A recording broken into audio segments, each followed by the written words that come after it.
आ.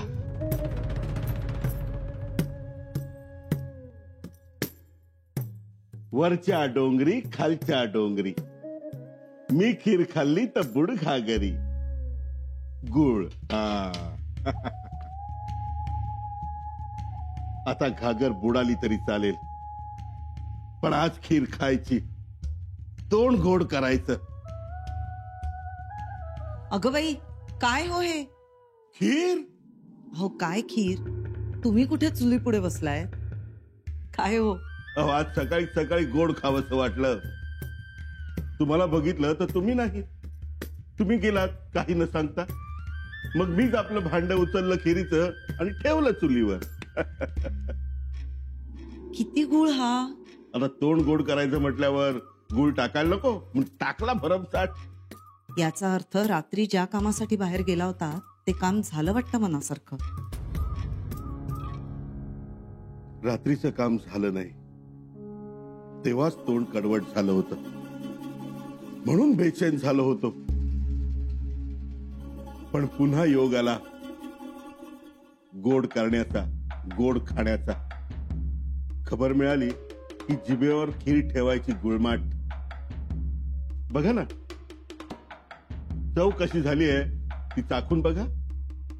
थांबा हो, देवापुढे प्रसाद ठेवते. असं कुठे गेला होता तो तुम्ही? जगदीश्वराच्या मंदिरात. आम्हाला नाही सांगितलं? तुम्ही तरी कुठे सांगता आम्हाला वाड्याच्या खासगी खोलीत काय खलबत करता ते? ती सांगण्यासाठी नसतात. असं ना, मग खीर खा. मग एवढा का वेळ झाला? प्रसाद द्यायचं चाललं होतं शंभूला. देवाला की राजाला? देवराजाला. येताना येसुबाईंना भेटून आलो. त्यांना प्रसाद दिला आणि सांगितलं शंभूराजांसाठी उदंड आयुष्य मागितलंय. अहो, कशाला शिणत बसलात? काही उपयोग होणार नाही, कारण खिचडी शिजली आहे. केव्हाच. म्हणजे? ते कळेल थोड्या वेळातच. स्वतः खिचडीला वाचा फुटेल तेव्हा. ऐका, आवाज येतोय बघा. रटरट रटरट रटरट. तीही सांगते. खबर आनंदाची आहे. बरं, प्रसाद घेताना काय म्हणाले शंभूराजे? काही म्हणायला शंभूराजे होतेच कुठे गडावर? ते पहाटेच गड उतार झाले. काय? हो.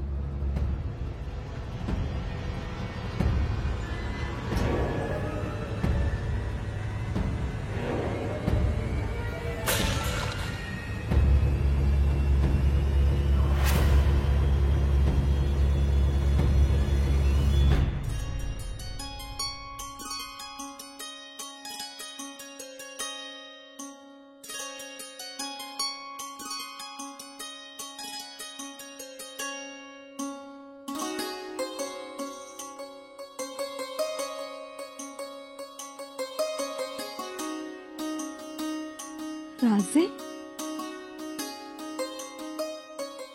चंपा? चंपा? राजे रात्री महाली येऊन गेले का? जी राणी साहेब. अगं मग उठवलं का नाहीस आम्हाला?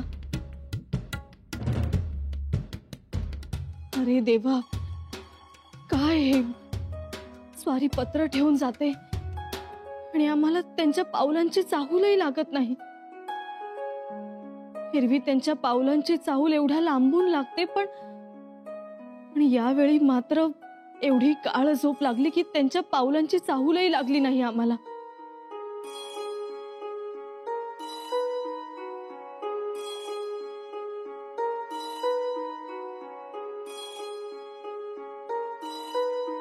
श्री सखी राज्ञी सकल सौभाग्यवती वज्रचुडे मंडित येसू. अनेक आशीर्वाद. रात्री आम्ही गडावर येऊन गेलो. तातडीचं काम होतं म्हणून यावंच लागलं. महत्वाच्या सरदाराबरोबर मसलत केली आणि आल्या पावली माघारी फिरली. जाताना तुम्हाला भेटण्यासाठी महाली आलो तर तुम्ही शांतपणे झोपी गेला हो. झोपेत स्वप्नात होतात हे निश्चित. कारण ओठातून हास्य ठिपकत होतं.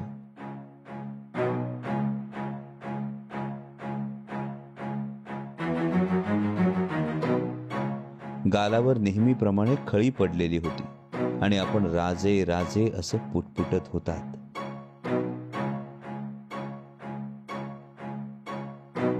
आणि तुमच्या स्वप्नात आम्ही असल्याची आम्हाला खात्री पटली. आम्हाला मात्र स्वप्नात आणि प्रत्यक्षात दोन्हीकडे हजर राहावं लागलं. म्हणून स्वराज्याच्या महाराणींना उठण्याची तसदी दिली नाही. माघारी फिरलो. दिसलात तेवढं डोळ्यात साठवलं आणि निघालो.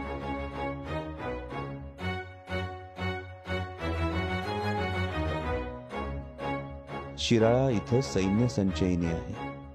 निघताना मनात एकच विचार होता, जशा तुम्ही निर्धास्त झोपी गेला होतात तशीच आपल्या रयतेलाही निर्धास्त झोप असावी आणि त्यासाठीच आमची ही धडपड.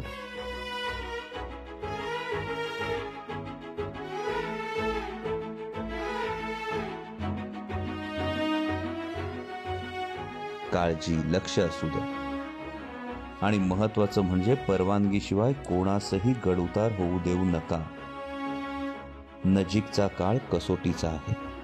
आपला छत्रपती संभाजीराजे. आता खऱ्या अर्थानं लढत सुरू झाली बघा. आता उसंत मिळणार नाही. यापुढे डोळ्यात तेल घालून बसायला लागेल आपल्याला. अहो, तेल घालायलाच वेळ मिळणार नाही. उगाच नको तो घाणा. परत या कानाचं त्या कानाला जायला नग. नाहीतर जमून आणलेला बेत फसणार. आणि एकदा फसला की फसलाच. पुन्हा अशी संधी मिळणार नाही. बर, शंभूराजे पन्हाळ्यावर गेले. अहो पर ते कवाच गेले. आले होते. पडलं माहिती. मी राजमुद्रा घेणार, तोच शंभूराजे समोर.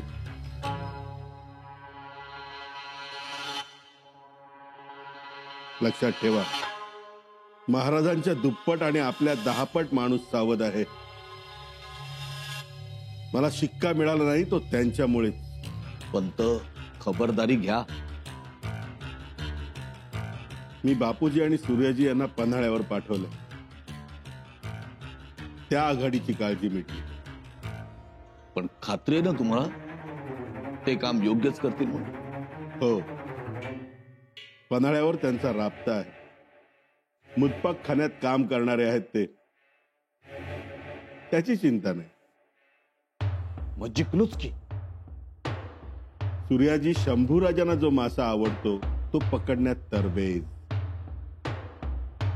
मासा, मासा, ससा, हरिण, माणूस, काही गळाला तर काही जाळ्याला सापडतात त्याच्या. शंभूराजेंना कोणता मासा आवडतो? पन्हाळ्यावर मुक्काम असला की वारणेतला मरळ मासा रोज म्हटलं तरी खाणारे ते. ते पन्हाळ्याचं सोडा हो. अकबराचं काय करायचं ते सांगा. तुम्ही अकबराच्या बाबत निर्धास्त राहा.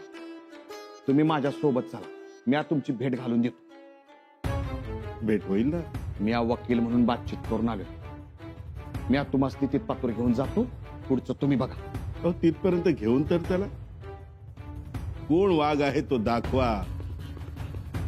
जरी वाघ असला तरी त्याच्या पाठीवर थाप मारून त्याला जाग करायचं आणि त्याला दावं लावायचं काम माझं. मोठी हिम्मत खरं तर, आणि काळजीही तेवढीही. हो ना, नाहीतर कोण येतं एवढी धावपळ करून. आले आणि गेले रातोरात. कविराज, राजांना कर्तव्य एवढं मोठं वाटतं की आमचीही भेट घेतली नाही त्यांनी. फक्त 4 ओळींचं पत्र लिहिलंय. त्यातच सकाळी बत्ती शिराळ येथे सैन्य संचयनी आहे म्हणून तातडीनं गेले. विश्रांती अशी नाहीच. कविराज, राजे एवढं करतायत, मग आपण किती करायला हवं? हो ना, आपणही त्यांच्याच दौडीने चालायला पाहिजे. चालायलाच पाहिजे निळोपंत. बघा ना, आज राजे पन्हाळगडी आहे. तरी देखील उत्तर भागाची सीमा त्यांना कमकुवत आहे असं लक्षात आलं. मग काय, नेरातील सरदार बोलावून मसलत केली, जबाबदारी दिली आणि गेलेही. बेहतरीन काम, विजेचा वेग आणि अफाट बुद्धी. आता आपल्यालाही कल्याण आणि भीमाशंकर डोंगरांकडे लक्ष पुरवायला हवं. निळोपंत, जी राणी साहेब. सरदार बाबाजी ढमढरे गडावरच आहेत. त्यांच्याशी सुरक्षेच्या पुढील नियोजनांचं बोलून घ्या आणि तेही स्वतः जातील. जी राणी साहेब. त्याचबरोबर सरदार येसाजीराव दाभाडे त्यांनाही सोबत घ्या. कविराज, जी. दुसरी गोष्ट म्हणजे गडाच्या सुरक्षेचीही आपल्याला काळजी घ्यायला हवी. स्वराज्यात गुप्त गस्ती सुरू कराव्या. जी राणी साहेब. राजे अचानक येतात जातात आणि आपल्यासाठी संदेशही लिहून ठेवतात. याचा अर्थ राजांना नक्कीच कशाची तरी चाहूल लागलेली आहे.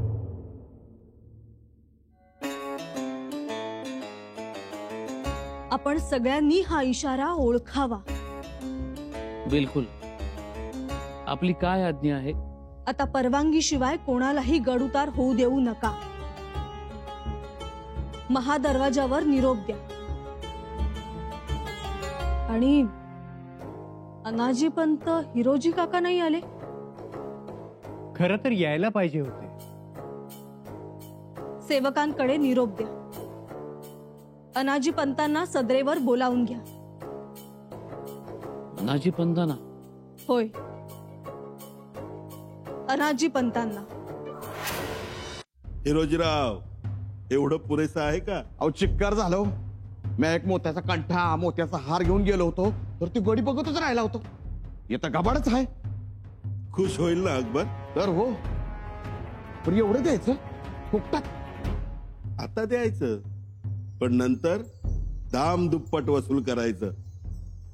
म्हणजे उद्याचा शहनशाह आहे तो अकबर. जिद्दी आहे. तुम्ही विचार करा, स्वतःच्या बापाबरोबर बंड करून आलाय. काही साधी गोष्ट नाही. आणि मला माहिती आहे ना, चांगला राजकीय खेळी खेळला होता तो, पण फसला. त्याचे येतील चांगले दिवस आणि त्याच्यावर आपलेही. होय की. मग एक खेळी त्याची फसली, एक खेळी आपली फसली. त्याला आपली गरज, आपल्याला त्याची गरज. काय, आज आपण त्याच्याकडे चाललोय, उद्या त्याला आपल्याकडे आणायचं. म्हणजे कळेल हळूहळू तुम्हाला. एकदा फक्त त्याची भेट होऊ द्या. वय पर अकबर स्वराज्याचा शिक्कामोर्तब, मोहर बघणार किंवा असं पत्र वाचणार नाही. मग एवढं सगळं ओझं कशाला घेतलंय? आता त्यानं राज्याची मोहर नाही, तर त्यानं स्वराज्याच्या मोहरा बघायच्या. वय वय, आता एवढ्या मोहरा बघितल्यावर मोहर कशा पाय बघतोया? आणि त्यातूनच तो म्हणाला की मोहर दाखवा. तर तुम्ही आहातच की स्वराज्याचे वकील, आणि त्यातून वाटाघाटी केल्यातच की तुम्ही त्याच्याबरोबर. अहो पण मी धोंडसेला जाण्याच्या अगोदरच शंभूराजांचं पत्र गेलं होतं, सही शिक्कामोर्तब असल्याचं. अहो, तेव्हा तुम्ही वकील होता, आता मी मंत्री आहे. बघूया काय होतंय ते. आणि ही भेट त्याच्या हिताचीच आहे असं तुम्ही सांगायचं दुर्गादासला. म्या हो, म्हणजे तिथे राजकीय नियम लागणार नाहीत. आणि राजकीय नियम लागायला ही राजकीय भेट नाही, खाजगी भेट आहे. बघू, जाऊन धडकूया तर. शंभू राजे गडावर नाहीत.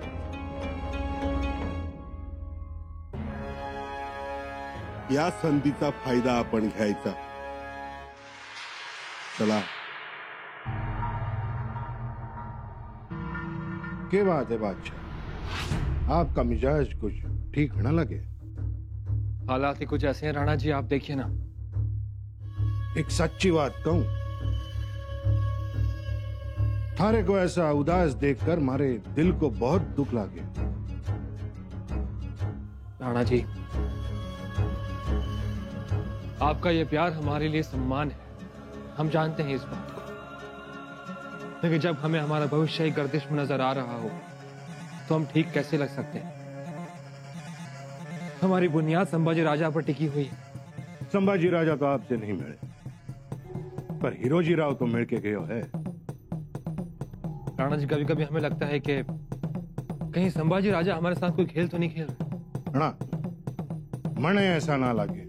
लगने को तो किसी को यह भी नहीं लगेगा कि हमारे वालिद ही हमारे दुश्मन बन गए, लेकिन क्या करें, हमारे किस्मत में ही अपनों से धोखा लिखा हुआ है। तो फिर ये तो संभाजी है ना शहंशाह, ऐसा नहीं हो सकता। क्यों नहीं हो सकता? देखिए राणा जी, हिरोजी राव कोई वजीर नहीं, मंत्री है भी कि नहीं क्या पता। अगर चाहते तो संभाजी अपने वजीर को भेज सकते थे, लेकिन नहीं, उन्होंने एक मामूली से मुलाजिम को भेज दिया हिंदुस्तान के शहंशाह से बातचीत करने, अपना खत देने के लिए। हमने फिर भी यकीन की डोर को पकड़कर हिफाजत की नाव में चढ़कर बैठ गए। एक बात सुनिए शहंशाह, मैंने रायगढ़ देखियो। रायगढ़ की हवा में पवित्रता है, गद्दारी नहीं। जिसकी सांसों में पवित्रता, नेकी, ईमान हो, वो गलत राजकारण ना कर सके हैं। राणा जी, लेकिन आएगा, संभाजी राजा जरूर आएगा। आप तो जानते हो, पूरे हिंदुस्तान में कोई ऐसा मायकालाल नहीं है जिन्होंने आपको पनाह देने का धाड़स दिखाया हो। इन्होंने तो ये करके दिखाया है, और आप जानो हो, आपको पनाह देने का मतलब बादशाह औरंगजेब से दुश्मनी। राज्याभिषेकानंतर स्वराज्याच्या कामांना गती यायला हवी आणि ती गती आपण देणं गरजेचं आहे. जी राणी साहेब. निळोपंत, कोंढाजी बाबा फर्जंदांची खबर थैली उद्या आम्हाला सदरेवर हवी. ते शहा आलमच्या पाठलागावर गेले.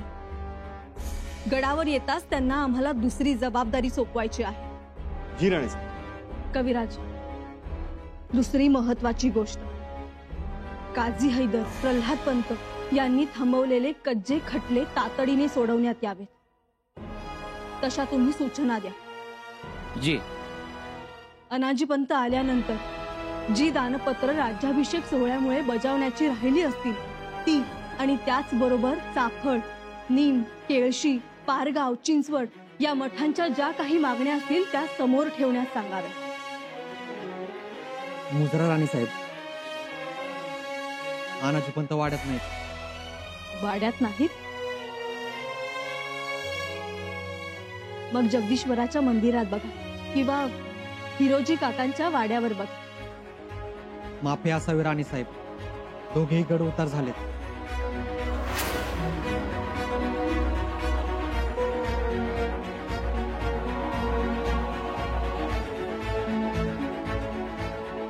गड उतार झाले अचानक?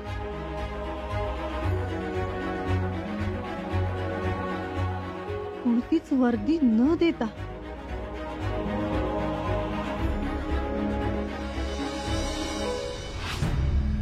हुजूर, संभाजी राजा की ओर से। अब तो आपको यकीन हो गया कि संभाजी राजा बयान के भी पक्के हैं और व्यवहार के भी। आपकी बात सच्ची होती नजर आ रही है। देखिए तो, रत्नहार, हीरे, जवाहरात, दागिने, बड़ा ख्याल रखे हुए हैं आपका। जी।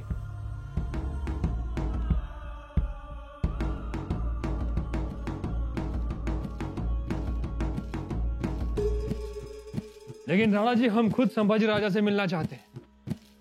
होगा, वो भी होना ही है। अब तो उनके अमात्य मंडल के मंत्री भी आपसे मिलना चाहते हैं। अमात्य मंडल के मंत्री? और मंत्री भी कौन? कौन? बड़े ऊंचे शिवाजी महाराज के समय के मंत्री। नाम क्या है उनका? सुनेंगे तो खुश होंगे आप। ये मंत्री अमात्य बड़ी ऊंची चीज है। शिवाजी महाराज का जब राज्याभिषेक हुआ था, तब राजा के माथे पर छत्र धरने का मान इनको मिला था। इतना ही नहीं, इनकी चतुराई और दीर्घ दृष्टि के क्या कहना। मलिक अंबर का नाम तो सुना होगा आपने। वही ना जिन्होंने औरंगाबाद शहर बसाया था, वो अंबरधारा। उसी तरह स्वराज्य में सब इन्हें जानते हैं। स्वराज्य की सारी जमीन माप कर उसकी रखवाली करने वाला मंत्री है। राणा जी, नाम तो बताइए आप। नाम है अणाजी पंत। आनाजी पंत।